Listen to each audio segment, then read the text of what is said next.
Aimables téléspectateurs, merci pour votre fidélité à Star 21 TV, la télévision du 21e siècle. Bienvenue dans votre émission Star. Comme vous le savez, cette émission vous permet de décrypter, d'analyser, de comprendre l'actualité sociopolitique. Dans cet autre numéro, on s'intéresse au processus électoral, notamment à l'installation des conseils de quartier et présidents de district. Dans une récente déclaration, le président de la République, Professeur Alpha Condé, a instruit à son ministre de l'administration du territoire et de la décentralisation de procéder à l'installation des conseils de quartier de district. Cette sortie du chef de l'État a fait couler beaucoup d'encre et de salive au sein de la classe politique guinéenne. Pour en parler, nous avons comme invité Dr Fodé Mariga, ancien député de l'UFDG à l'Assemblée nationale. Docteur, bonjour et merci d'avoir répondu à notre invitation. Docteur, bonjour. Alors, des petits soucis techniques, certainement. On va trouver solution d'un moment à l'autre pour justement parler de cette actualité. Alors, docteur, bonjour. Oui, bonjour. Merci d'avoir répondu à notre invitation. Merci de m'avoir invité. Alors, je le disais à l'entame de cette émission, dans une de ses récentes sorties, le président de la République, Professeur Alpha Condé, a instruit à son ministre de l'administration du territoire de la décentralisation afin de procéder à l'installation des conseillers de quartier et présidents de district. Un combat que vous avez très longtemps mené, mais vous n'avez pas obtenu gain de cause. Quelle est votre réaction par rapport à cette sortie du chef de l'État? Écoutez, ce que l'on peut dire réellement, c'est que j'allais dire, c'est enfin une action du chef de l'État, mais je voudrais dire simplement que il faut quand même qu'on se souvienne depuis très longtemps que cela faisait partie des accords. Nous, on voulait à l'époque une élection totale pour les chefs de quartier de district. Le président voulait les nommer. Nous avions dit non. On était tombé d'accord sur le fait que maintenant, l'équipe ou la liste qui gagne dans le quartier ou dans le district, c'est elle qui nomme le chef de quartier ou le chef de district. Oui. Vous savez qu'à partir de ce moment, nous avons eu des problèmes le chef de l'État ne voulant pas du tout le faire, jusqu'à ce qu'il y ait encore à la Cour constitutionnelle lui intime, j'allais dire, l'ordre de le faire. Il a toujours refusé, mais maintenant qu'on est dans une voie où il a nommé ses ministres, l'Assemblée nationale fonctionne et tout. Bon, je pense qu'il nous a donné des cacahuètes encore pour nous faire perdre le temps, parce qu'on a compris que maintenant, lors des dernières décisions, le président nous dit en fait qu'il n'a pas les résultats. Bon, pas le président, mais je veux dire, le ministre nous dit qu'il n'a pas les résultats et que la CENI n'a pas les résultats exacts de ces quartiers, de ces districts, et qu'il faut que nous amenions nos résultats, hein, et que nous confrontions nos résultats avec les uns et les autres. Vous savez que ça, c'est encore pour faire du marchandage et créer des situations conflictuelles entre les différents partis politiques. Et nous disons qu'il faut vraiment que cet acte du chef de l'État, en fait, ne soit pas encore un coup de jarnac, mais qu'il soit réellement une envie, je pense, d'au moins une fois respecter un accord d'Absalé. Oui. Alors, docteur, vous ne pensez pas que l'occasion soit aujourd'hui opportune justement pour l'installation des conseils de quartier et de district, puisque longtemps l'opposition a mené ce combat pour la finalisation des élections locales depuis 2018. Malheureusement, tel n'a pas été le cas. Est-ce que vous ne pensez pas aujourd'hui que le moment soit opportun? Déjà, nous sommes à la veille des élections présidentielles. Oui, mais c'est ce que je suis en train de vous expliquer, c'est que nous, on se dit enfin, hein, c'est quelque chose que l'on va mettre en place, mais on se rend compte encore que c'est un nouveau coup de jarnac. Ça veut dire que le président nous dit on va mettre en place les chefs de quartier et les présidents de district, et le ministre nous dit qu'on n'a pas les résultats. Alors, qu'il faut que les partis politiques apportent les résultats. Et qu'est-ce que vous voulez que l'on se dise dans ça? On commence déjà à avoir des points de divergence entre les résultats apportés par les partis politiques.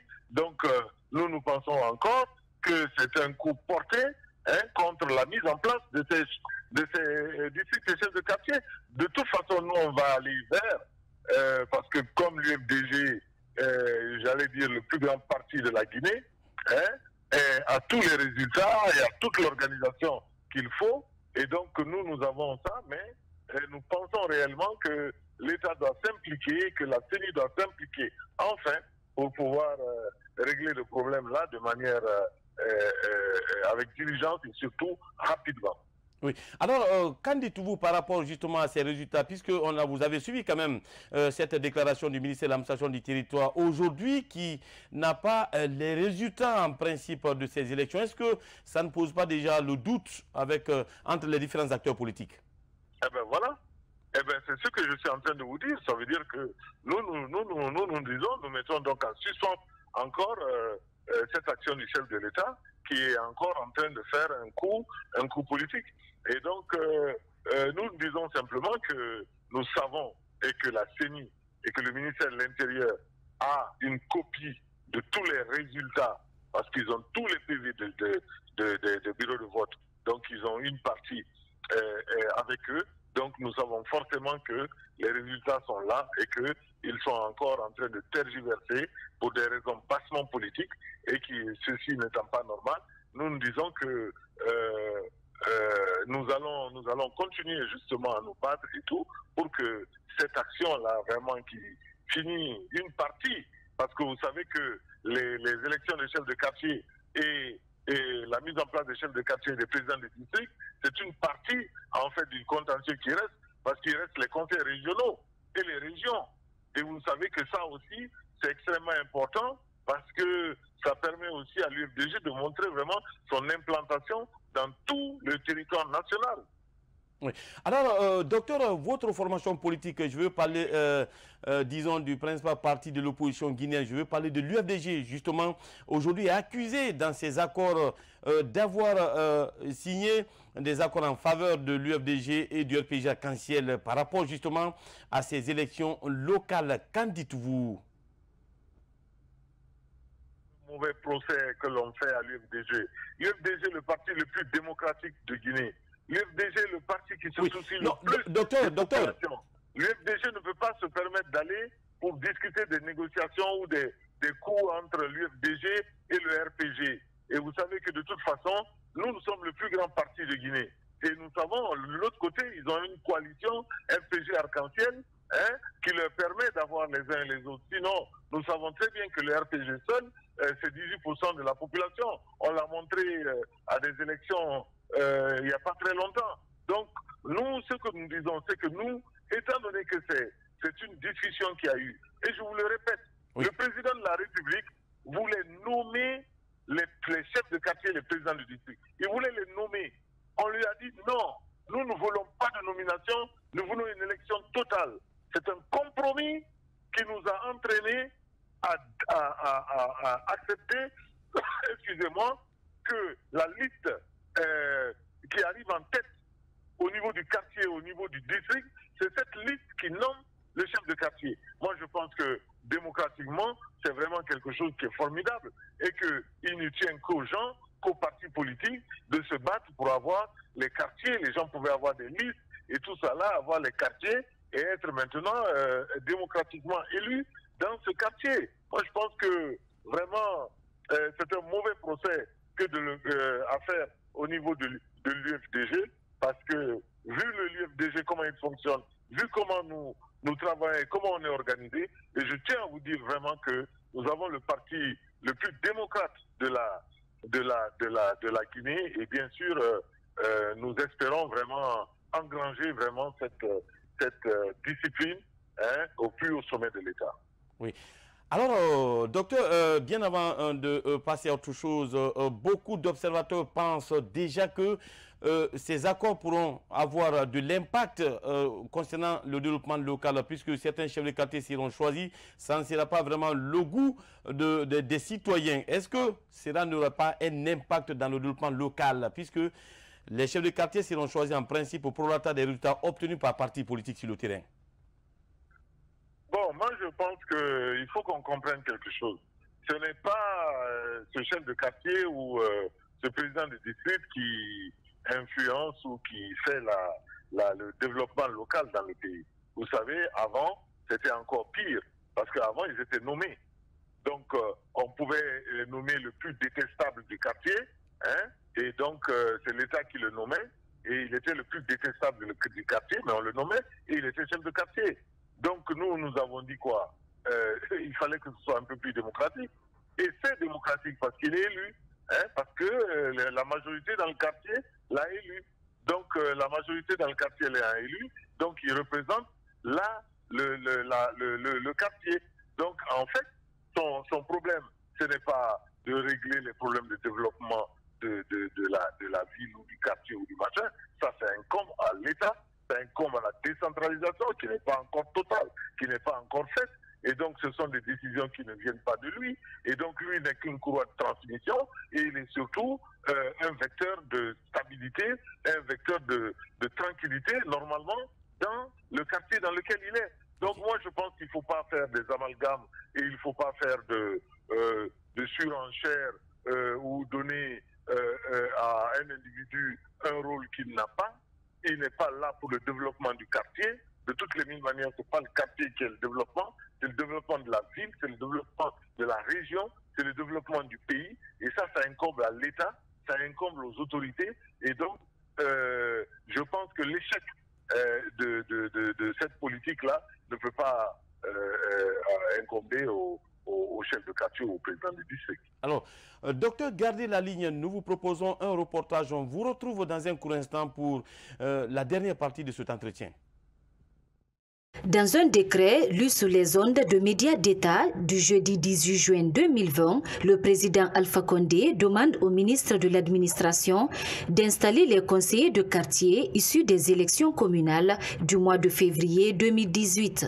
Une opération trompe-l'œil, déclare le président du parti Alliance démocratique pour le renouveau. Cela rappelle juste Hitler et son poulet. Vous savez, on raconte souvent l'histoire que Hitler entretenait souvent avec son poulet pour donner des instructions à ses adjoints. Il prend le poulet, il le maltraite en le plumant et après il lui jette quelques grains de riz et le poulet le suit. Donc c'est exactement ce que Alpha Condé est en train de faire avec le peuple de Guinée. Il viole à répétition les lois de la République, il maltraite la population.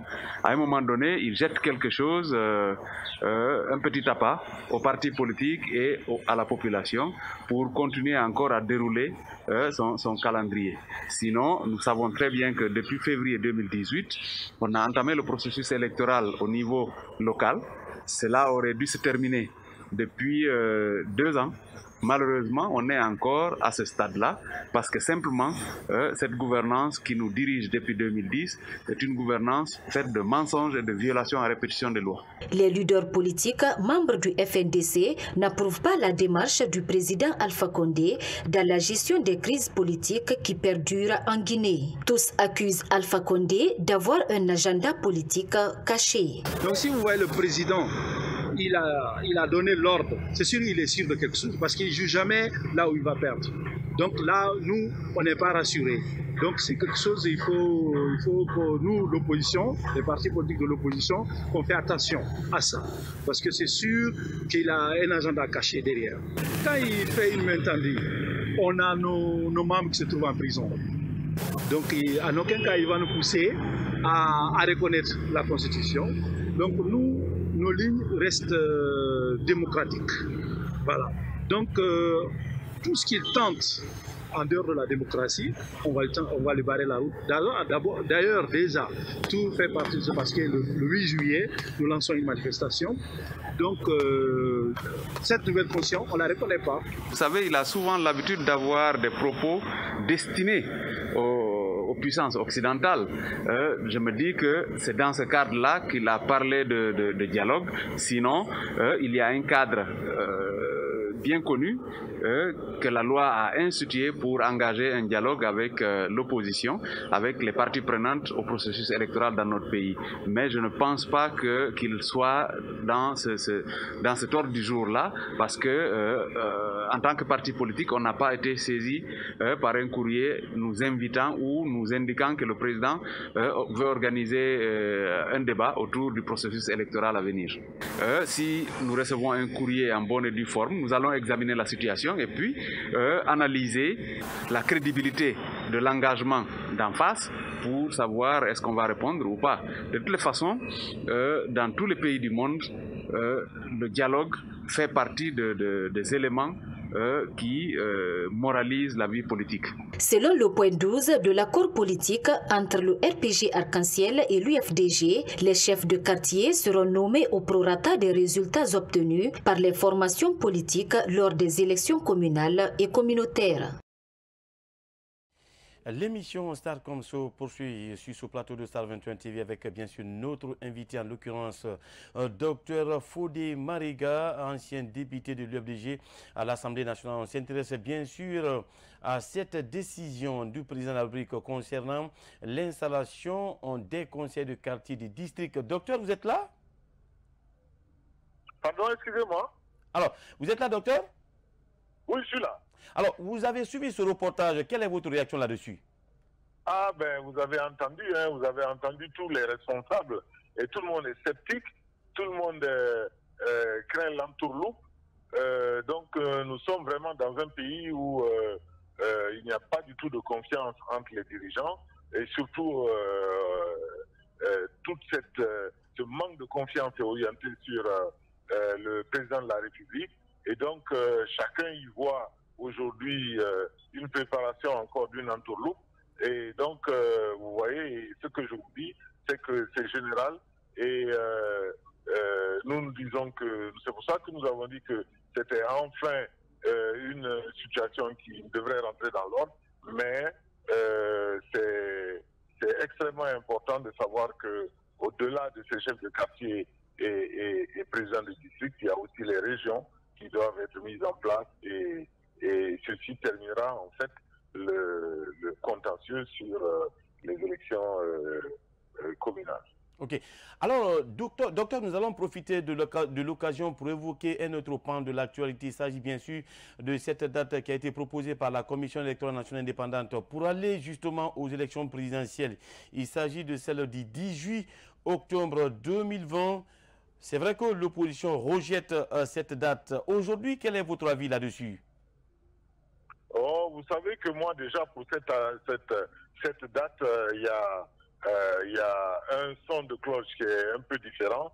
C'est que moi j'estime que nous avons au niveau de l'association des victimes de Camboiro, nous avions comme date commémorative des exactions et des tyrannies et du régime sanguinaire de Sékou Touré, la date du 18 octobre, parce que le 18 octobre a été une journée sombre pour ce pays-là, avec des exécutions de plus de 80 cadres qui ont été exécutés ce jour-là, et après avoir creusé leur tombe, d'autres fusillés, et avec de ces exactions multiples sur toute l'étendue du territoire. Et nous disons que c'était une journée pour les martyrs et que le 18 octobre donc devrait être consacré à ça, et non pas à faire des élections pour pouvoir encore permettre aux Guinéens de s'entre déchirer. Ça, c'était le point de vue de l'association des victimes du Camboiro, qui a toujours milité pour la date du 18 octobre et pour la date du 25 janvier, parce que le 25 janvier, ce sont les pendaisons sur toute l'étendue du territoire guinéen. Oui. Autrement dit, cette date, elle est là, elle ne devrait pas être utilisée pour ça. Maintenant, nous disons que politiquement, c'est une élection d'abord que ce n'est pas la CENI a unilatéralement décidé de cette date-là, alors qu'elle est censée appeler les partis politiques pour en parler, pour discuter et puis pour mettre en place cette élection. Et vous savez que l'on a plusieurs contentieux avec cette CENI. On a le contentieux important du fichier électoral ce fichier électoral qui a été décrié par toute la communauté internationale, par tout le monde au niveau de ce pays, et donc il était censé vraiment être la première base, hein, pour aller vers une élection législative et présidentielle inclusive. Hein, il fallait obligatoirement que l'on ait un consensus sur cette date. Bon, donc nous savons aussi que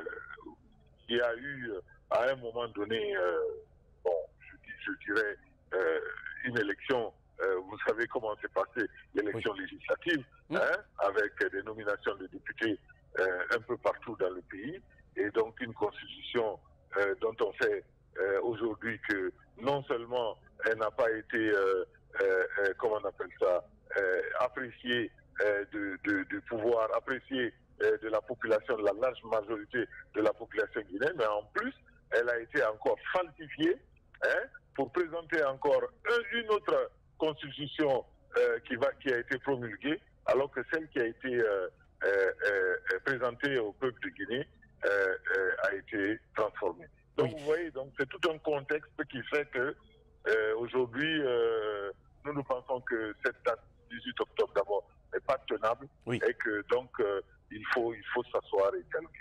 Ok. Alors, docteur, revenons maintenant, puisque on est presque pris par le temps par rapport à l'installation de ces chefs de quartier aujourd'hui.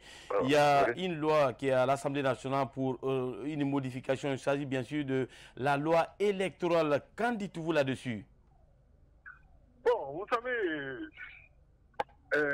pour des députés qui sont bien sûr des députés nommés, et effectivement, quand l'État apporte des changements dans la loi fondamentale, dans une des lois organiques, eh ben, ils vont la voter. Alors on nous dit aujourd'hui que on veut revenir sur beaucoup de choses au niveau de la loi électorale. Qu'il y a quand même des décisions auxquelles la Guinée doit convenir, doit se tenir, parce que vous savez qu'il est impossible de changer avant la date d'une élection, à 6 mois d'une élection majeure, hein, la loi électorale. Donc ça, c'est quand même quelque chose que l'on a voté ensemble ici et que c'est impossible. Donc je ne comprends pas. Allô? Si on décide, allô, vous m'entendez? Oui, allez-y, docteur, vous êtes en direct. Je dis, si on décide donc de changer cette loi électorale, je suppose que les élections présidentielles auront lieu au plus tôt en janvier 2021. Alors, docteur, rapidement, en très peu de mots, aujourd'hui, si on vous demandait justement une piste de solution afin d'une sortie de crise heureuse concernant l'installation de ces conseils de quartier, puisque aujourd'hui, beaucoup de bisbis, quelle va être votre hypothèse pour une solution durable? Écoutez, la solution la plus simple, c'est que la CENI sorte les résultats et qu'au vu des résultats, on puisse installer directement les chefs de quartier et les présidents de district. Bon, nous estimons que nous avons tous les résultats aussi et que dans une négociation, on peut réellement s'asseoir et faire avancer ce dossier-là le plus rapidement possible. Parce que c'est un dossier qui ne doit pas traîner, parce que plus les dossiers traînent, plus on rentre dans des conflits et moins on a le temps de les préparer et de les installer. Et si c'est l'agenda du chef de l'État, il faut qu'on consulte cet agenda du chef de l'État, qui veut qu'on poursuive des conflits un peu partout dans le pays. Mais non, nous voulons vraiment que cette installation se fasse dans les 2 semaines et qu'on en finisse avec ce problème. Donc, les actions de l'UFDG tendront vers cette solution-là. Docteur Fodé Mariga, ancien député de l'UFDG à l'Assemblée nationale, merci d'avoir répondu à nos questions. Oui, merci beaucoup. Alors, aimables téléspectateurs, ainsi prend fin cette émission. Comme vous l'avez constaté, on avait comme invité Dr Fodé Mariga, ancien député de l'UFDG à l'Assemblée nationale, le principal parti de l'opposition guinéenne. Merci de l'avoir suivi. Nous vous souhaitons une excellente suite de programmes en compagnie de Star 21 TV, la télévision du 21e siècle.